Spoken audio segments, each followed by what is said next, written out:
Good morning. I'm making another Delaware focused video because I want to share it with this group.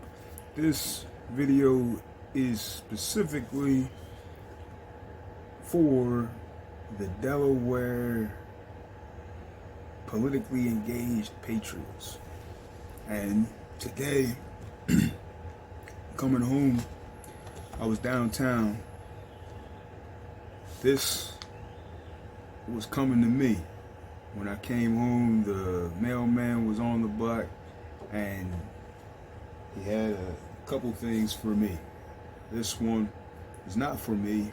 It's for my roommate, Miss Valerie Atkins Alexander, who passed away.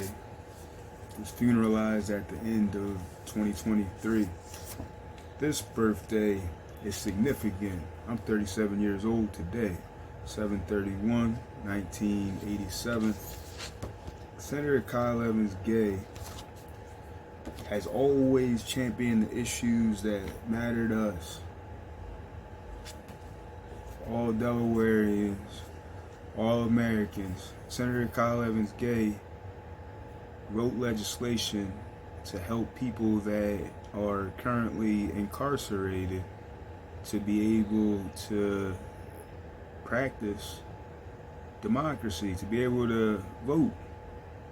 People that are on probation as well, to be able to vote. It takes time. There's steps, I'm endorsing Senator Kyle Evans Gay, even though she doesn't return my emails. I called up the number that she put on here. There's a phone number.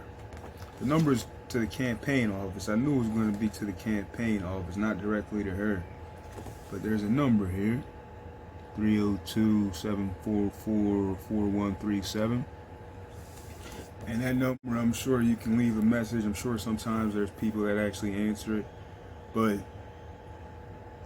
she's an attorney. She's a busy mom. She's a mom. She's a busy worker for the people. She's a servant, a community advocate. And I endorse Senator Kyle Evans Gay, who's done everything that she could down there in Dover to make our lives better. Things that I'm not even aware of, because there's a lot that I'm not aware of. I've been hit in the head a couple times. Don't hold that against me. I had to box, I had to fight, I had to do what I needed to do. But the fights outside of the ring matter most. Fights for better health care, fights for safer schools, fights for opportunities for growth, for empowerment, for economic recovery, for neighborhoods to have what they need to really be communities and actual neighborhoods, and not just hoods without the neighbor. It starts within. It starts within the home. It starts with family. It starts with us recognizing that it is important who we vote for. These primaries in Delaware matter more than anything. Every vote really does count when it comes to these primaries. Nationally, the balance isn't the same. The electoral college, we're definitely going to vote. Our delegates are going to go for Kamala here. But these primary elections are so important. And when it comes to the candidates that are up against each other, they work together every day down there in Dover, every day that they're in session. Rep. Dorsey Walker, she called me son. I called her mom. When I was walking into the Hicks Center, William Hicks Anderson Community Center, West Side, for an expungement clinic that I helped to put together, that I went to meetings about, Brother Dwight Davis and Tyrone Johnson. I'm walking into this event, this was 2016, and there was a lady that was standing next to me, and she was really excited, she was really anxious, and she told me that she was running for lieutenant governor. This was 8 years ago.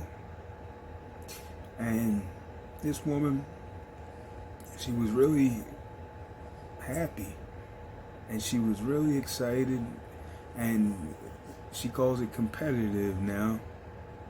I told her that I couldn't vote for her for lieutenant governor because my mom's in that race, Sherry Dorsey Walker.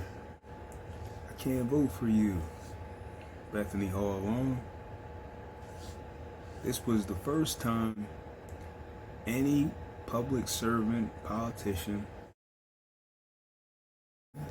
I was lied to, because Bethany Hall Long told me that she's dropping out of the race.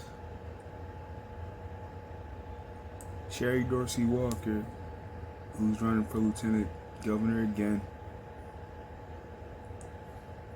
she was coming in right after us. It was really quick. I got to just turn around and say, Mom, she said she said you're dropping out of the race. Sherry Dorsey Walker, she checked her. So this race, this time around, there's a few candidates. Sherry Dorsey Walker has wanted to be lieutenant governor for some time. When I think about the pardon board of paroles, I think about the power that the lieutenant governor has. I got to think about myself. I got to think about my family. I got to think about my experiences. March 31st is a recent experience. This past spring, I went into a courthouse in Dover, and I stood before the pardon board. It's like it's like going to court. I mean, it is going to court. It's a courthouse, and in front of, like, you're basically standing there representing yourself. You can have a lawyer next to you. You can have friends, family there with you. It's just like court. And sitting in the judge's seat in the middle is lieutenant governor. For me, it was Bethany Hall Long. And she's speaking, she's talking. Since she knows me, we've had some fights that we've fought together. Some good work that has been done because of my pushing Bethany Hall Long and I. But she's standing in front, or sitting next to her. Sitting down is the auditor to the left, Lydia York. Lydia York had already signed my petition to get on the ballot for governor, my indigent campaign petition. Indigent means poor, means that I didn't have the nearly $10,000 to pay the filing fee to get on the ballot, so I had to get 3,553 roundabout people that are registered Democrats to sign the petition for me to get on the ballot. Lydia York, the auditor, signed it at the Martin Luther King breakfast January 15th at the Chase Center. So she's sitting next to Bethany Hall Long, who of course she hasn't signed the petition. When she first found out about it, when she first found out that I was running, she was so upset. "You're running against me." That's how she said it. "You're running against me." And to her right is the most powerful man in this state. Not John Carney, but the Secretary of State, who was the Secretary of State before John Carney was governor. He served for all these years. This guy, he's the hidden hand. I didn't even know who he was at the time. The hidden hand. Keep up the good fight.